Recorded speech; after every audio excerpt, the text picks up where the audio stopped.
Otlarda ham yo'tal. Bu yerda turgan mollarda, qo'ylarda ham yo'tal. Bu nimani hisobiga yo'tal ko'payib ketdi? Issiqda boqishni bilmayapmizmi yoki issiqda cho'miltirib qo'yyaptimi? Sizlarda ham shu muammomi? Videoni oxirigacha ko'ring, hozir davolash yo'lini ko'rsatamiz. Organizmdagi barcha shamollashlar, yallig'lanishlarga qarshi mana Hitox antibiotikdan yuboriladi. Bu bilan kombinatsiya holatda gemobalans vitamini ikkalasi kombinatsiya holatda ikkala tarafiga muskul orqali yuboriladi.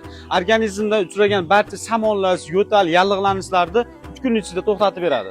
Burada turgan otlarni, echkilarni, qo'ylarni, mollarni ham organizmda uchrab turgan barcha shamollashlarni, yallig'lanishlarni, yo'tallarni davolab beradi. Hozirgi paytda issiqda otlarga vitamin, minerallar berish juda ham zarur. Sababi issiqda hisobiga qon qo'yiqlashadi, qon aylanish sistemasi ancha sustlashadi. Ishtahasi pasayadi, o'sish rivojlanishdan ortda qoladi. Bunaqangi payt otlarga faqatgina vitamin yordam beradi. Hozirgi paytda otlarni o'sishi, rivojlanishini tezlashtirish uchun zo'r vitamin kelgan Gemobalans Hindistonda ishlab chiqarilgan varianti. Narxi ham juda ham hamyonbop, muskul orqali yuborib qo'yiladi. Nafas olish, hazm qilish, qon aylanish sistemalarini faollashtiradi, o'sish va rivojlanishini tezlashtiradi. Gemobalans. Preparatlarga buyurtma berish uchun pastdagi nomerlarga aloqaga chiqing. Videoni mana shunaqangi mol, ot, qo'y boqadigan chorvadorlarga yuborib qo'ying.